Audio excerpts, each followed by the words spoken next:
What's up, everybody? I hope y'all had a fantastic weekend. You're watching another episode of the Bodacious Rant with Burn and Rye. Burn's still got the vid, so yeah, he's getting better though. He's hanging in there. I'm still alive. I'm still alive. Yes, you are, my friend. But unfortunately, you could not see this movie we're talking about today, No. which, as all you know, is Thor: Love and Thunder, the latest Thor film, the first MCU hero to get a fourth movie. So, yeah, and it was, I'm bummed. Like I said, you didn't get to see it with me, Burn, but you're gonna see it as soon as you're better, so it's fine. Only a couple more days. So, Yeah, I'll be able to see it for our spoiler, review, and I'll give my thoughts then. for show, and guys, given it's it is gonna be a non-spoiler review, but so before Burn starts asking me stuff about it, what do you got? Oh my god, how am I talking this? Don't be afraid to give us a like. Ring the bell so you can keep up with the notifications on when we drop, and also don't be afraid to subscribe. We do appreciate the viewership, guys, and all the support. So, yeah, we would love that. But all right, Burn, what do you want to know about this movie in a non-spoiler fashion? Well, I guess just to start it off, what are like your overall thoughts of the movie? So it was still good. Is it the best Marvel movie? No. Is it the worst? Nowhere near that. I just, it's a great Thor movie. I still love Taika. Is it better than Ragnarok? I have to see it again before I give that. But my gut's also kind of telling me it's either tied or Ragnarok is slightly better. Other than that, Taika has the visual eye for Marvel stuff. Everything's beautiful, colorful. The action's still great. Thor's back, and we also have Natalie Portman as the mighty Thor. Jane Foster, Chris Bale as Gore was great. Gore the God Butcher, specifically from one of Thor's best recent storylines in the last few years from Marvel Comics. And but I will say, the only thing I didn't care for was that this also fell into that trope that Marvel relies too heavily on comedy for serious topics. Because there were a couple things I was like, that didn't need to be funny for the situation. But overall, like, I still enjoyed it. So, my overall. Do you want my rating now, or we'll do that in a little bit? What you feeling? Yeah, you can go ahead and give me your overall rating right now. Damn it. I'll still give it a 4 out of 5 just because it was a solid time. I still laughed. I laughed a lot in this one. But yeah, it's just, I hate to, again, as Marvel movies go, Far From Home is still the best one since Endgame. And then, Shang-Chi is right behind that. So, yeah, it's still solid, though. Definitely worth going to see in Dolby or IMAX. Okay, cool. That was going to be one of the first questions I asked, if you think this is worth like the premium format of movies. I know you and I tend to just watch those because we got the A-list, so we have the free ticket. Might as well see it in the biggest screen possible. But yeah, I guess, do you recommend it for people like general audiences and fans of the Marvel movies? Do you say like go out and see it in like IMAX or Dolby, or they can kind of like not worry about that too much? I mean, I've told everybody, Top Gun Maverick's the one movie you shouldn't have missed in theaters this year. It was still in IMAX when they brought it back last week, which I got to go see it again, so that was fun. Marvel, and even if it's not the best, it's the only one that wasn't worth seeing in theaters in general was Eternals, but Multiverse of Madness and this were definitely worth going to pay the extra price, because it's such a visual journey and there's a lot going on in it where you kind of do need that whole visual and audio experience for sure. Cool. So, I mean, one of the things I want to ask about, and I'm very surprised by the reaction to this movie, considering how well Thor Ragnarok did. That one's at like a 90-something% on Rotten Tomatoes, and seeing this one at a 68 is very surprising, since it's the same creative team. Like, it's Taika, Hemsworth is back, we got Natalie Portman in here again, and the secondary characters of Ragnarok, with like Valkyrie and Korg. I'm just curious, like, where do you think that sort of fall off is for some people? Like, I know 68% doesn't mean it's a bad movie. It just means it didn't they didn't please as many people as Ragnarok did. So I'm kind of curious, like, where do you think is where that people might have not found much enjoyment from this, whereas they did in Ragnarok? I think like I said, I still think most of it, majority of it, like 75% would just be it was a little too funny for some of the things that happened. I can't spoil it now just because it will definitely give some stuff away. And again, it's great to bring some levity to certain situations, but at the same time, for epic story, like Iron Man 3 is still my biggest example of too much humor for that movie. Even though it's gotten better, it was still a little too funny for the topic they were trying to do. And this one, being bringing back Natalie Portman and some other characters, I just think it was a little too soft. And the only thing I will critique Taika on for the last two movies is that he has somewhat butchered some stories. Like Planet Hulk was the last one in Ragnarok, because that is such a rich and compelling and very character driven story for Hulk. But again, that's just because Marvel does not have the rights to Hulk. Universal still has, which is still mind boggling to me. And this one, he just kind of it just not necessarily with gore, but just overall, I think people are wanting more for a movie like this. And like, I know I was expecting a couple more characters. I thought this would be the entryway for more to come in, but I feel like it was kind of squandered in that. It played it a little too safe, kind of like Multiverse of Madness did, where with a name like that, you think, oh man, we're gonna see so much crazy stuff. They better bring in a lot more characters in. It's like, still played a little safe. So I think that would be the only thing I could say. Yeah, that is a little bit of disappointment to hear, because the Mighty Thor storyline and the God Butcher storyline are two of like some of the best recent comic book arcs for Thor. And I was a little bit nervous, admittedly, hearing about them doing both of those storylines in this movie. And it does sound like that is the case, where they weren't able to give each of those different comic book arcs like the I guess the movie that they deserved. It seems from what you're saying, it sounds like it does sort of shortchange each one, as they're both trying to be the main focus for this movie. It seems like it's a little bit too much to juggle, and that kind of sucks to hear. Yeah. I mean, yeah. No, it's like one definitely superseded the other in a way.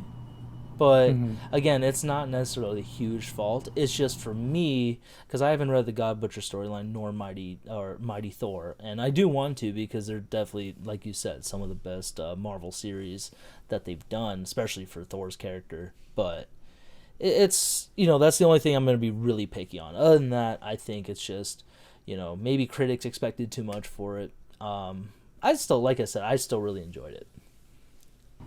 Okay, yeah. So I mean, not terrible, but it feels like they could have fleshed it out a little bit more, given more time, maybe its own separate movie type of thing. I think so. Yeah. For sure. Okay, so one of the things I did want to ask was, Thor has gone through a pretty crazy journey in these last few movies. Going from end of Ragnarok, where he's lost all his people, and then the end of Infinity War and Endgame, where he loses half the world, and we see what his character goes through in Endgame to sort of like get back to where he was before. Would you say that his character journey sort of like lives up to that arc that they sort of like set up in these last few movies? Um, in a way, yes. Just because the way it ends, it's like, okay, Thor has continued to grow, and he's learned from his mistakes and stuff.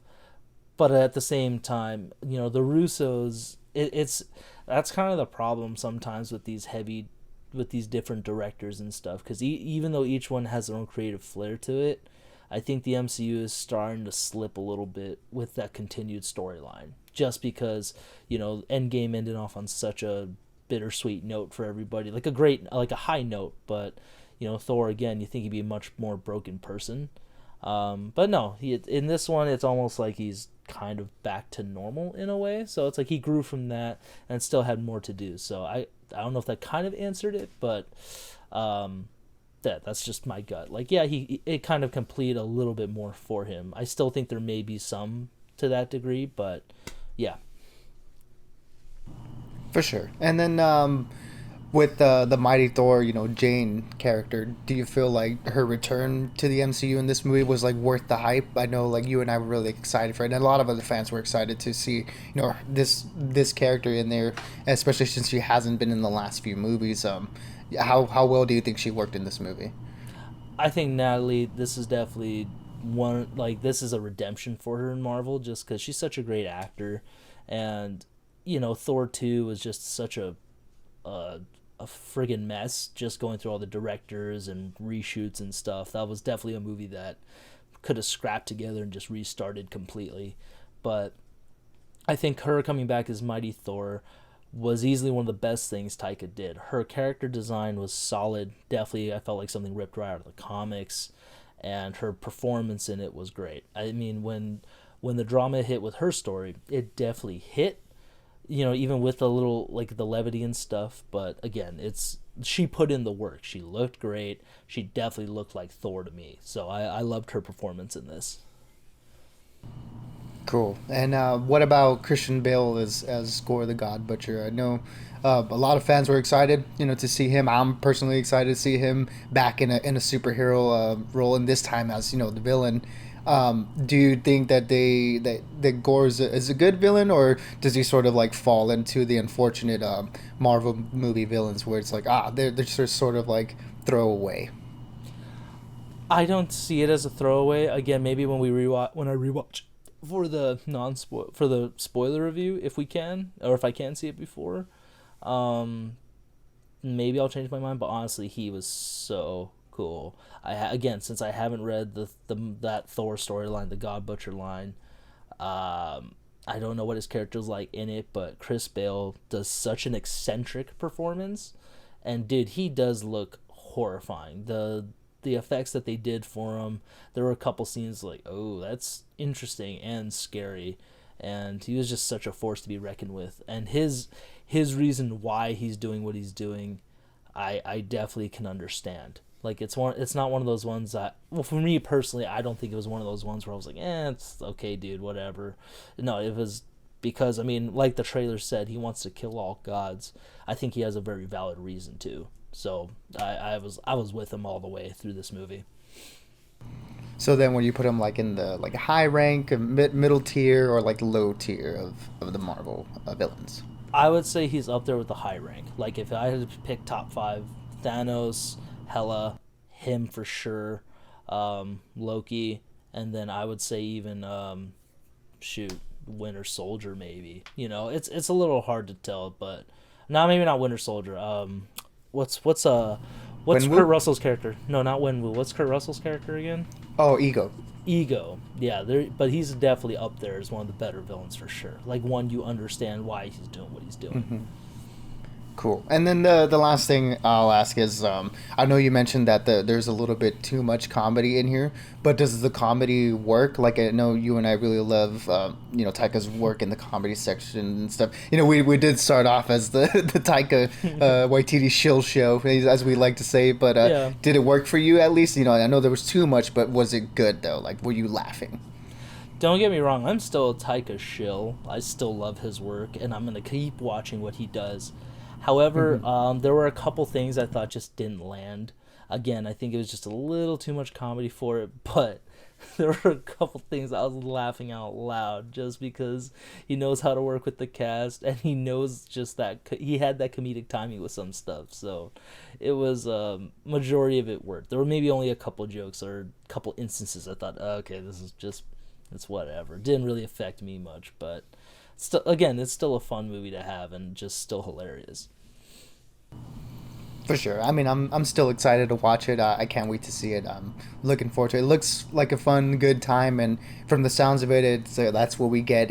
If not, like we're left wanting a little bit more by the end of it. Yes, in the best way. It was something wanting more for sure. Cool. I mean, that's all the questions I had, man. Unless you have anything you'd like to elaborate on it further. But I mean, no, non-spoiler, of course. No, I would just say, guys, again, go see it. It's definitely one of the few movies you should see this year, because again, it's definitely a fun movie experience for sure. I mean, we definitely need to do a half the year mark for sure. Like what are our top 5 movies and shows burned? So we'll get that out to you guys soon, just to, you know, let you guys know these are the things you should have seen or need to see this year. But yeah, I would say you definitely go out and check it out. Especially in either I saw an IMAX, and that was filmed for IMAX. So if not, you know, you don't have to, if you don't want to do Dolby or whichever more least is expensive, go for IMAX for sure. I mean, I'm gonna go watch it in IMAX. As soon as I can leave this room, I'm going. You just break out of there. I'm free. Oh man, but you know, again, man. I can't wait for you to see it so we can get down to the nitty gritty of the spoilers and laugh together about some of the stuff. But Absolutely. until next time, guys, keep an eye out for our finale of Miss Marvel this week, as well as our spoiler review of Love and Thunder. And yeah, well, we got a couple more things coming out for you. And again, the summer's still coming, so there's a lot of stuff coming out. Until then, guys, stay bodacious and keep on ranting. Absolutely, everybody. Be good, be safe, and we'll catch y'all on the next one.